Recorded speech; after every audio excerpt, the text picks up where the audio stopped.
Scott Lewis. Hi, I'm Scott Lewis from the Voice of San Diego. I should have said the 3.5 futures of journalism. I'm not going to talk about advertising because I don't understand it at all. I'm working hard to. But I will say that advertisers are looking for something more than just putting their display up. They want to be part of the content. And so check out this quote from June 29th on NFL.com. Commissioner Roger Goodell laid out the ground rules for NFL franchises moving to LA in a memo obtained by the NFL.com. Now think about that for a second. So the NFL obtained a memo from the NFL.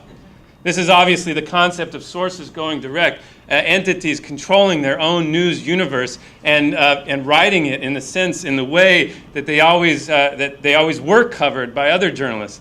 Go to the NFL.com right now, and it's a basic news source. It is a source of information. The NFL, realizing that it's not going to interplay anymore with media, or it will, but it's going to close off that access. We're at the dawn of this trend. All of these entities are figuring out that they can control their information. They can cut journalists out of the process if they want, and they can actually make money on it. And I think it's really special, and it's going to go local.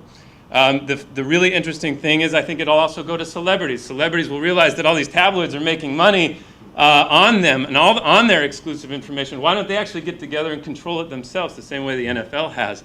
I think this is going to go also to local governments. Right now in San Diego, the county of San Diego realized that it hired dozens of PR professionals, most of whom were journalists.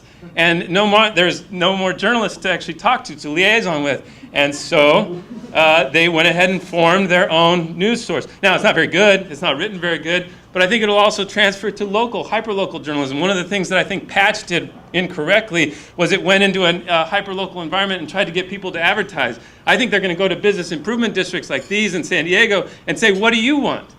What do you want? What kind of information do you want? And I think this is PR people rebelling.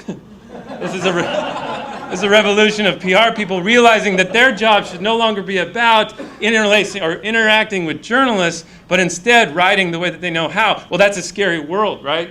Where people are only controlling their information while they're presenting it. And so we need people to look out, to be the watchdogs of the community. If all these agencies are going direct, who is going to make sense of what they say and find out what they don't want to say? And that's how Paul Steiger put it at ProPublica. And that's what Voice of San Diego does. That's what a lot of places are realizing, that in the public good, we're going to have people who look out for us, and that we're going to fund that with the crowd, the world of sponsors, the world of individual donors, and the world of foundations will provide that because it's an important public service to make sense of what people say. The other one that might happen is the rogue journalists. The person who goes out and decides that they're going to raise money themselves. They're going to crowdfund individually, sell ebooks, or also just do a small amount of freelancing in exchange for some money, for crowdfunds or for donations. This is probably what it's going to be more like, a little stressful. But the point is that it's not just institutional anymore. It can be done by an individual. Now, one of the things that people always point to is that the Wall Street Journal succeeds with its paywall because people need to read the Wall Street Journal because they need to read it to make money. They need to make money based on investments that they have in the world, and so they need to read about the world that the Wall Street Journal provides. I think that crowdfunding points us to a world where, just like what online dating did to love, crowdfunding's going to do to local investments. With President Obama signing the Jobs Act this year, local entities like shops, like pizza parlors, like craft food stores are going to be able to sell stock, I believe, to people in the community who want to see them grow. You'll be able to have a share of that entity, and just like the Wall Street Journal, you'll want to follow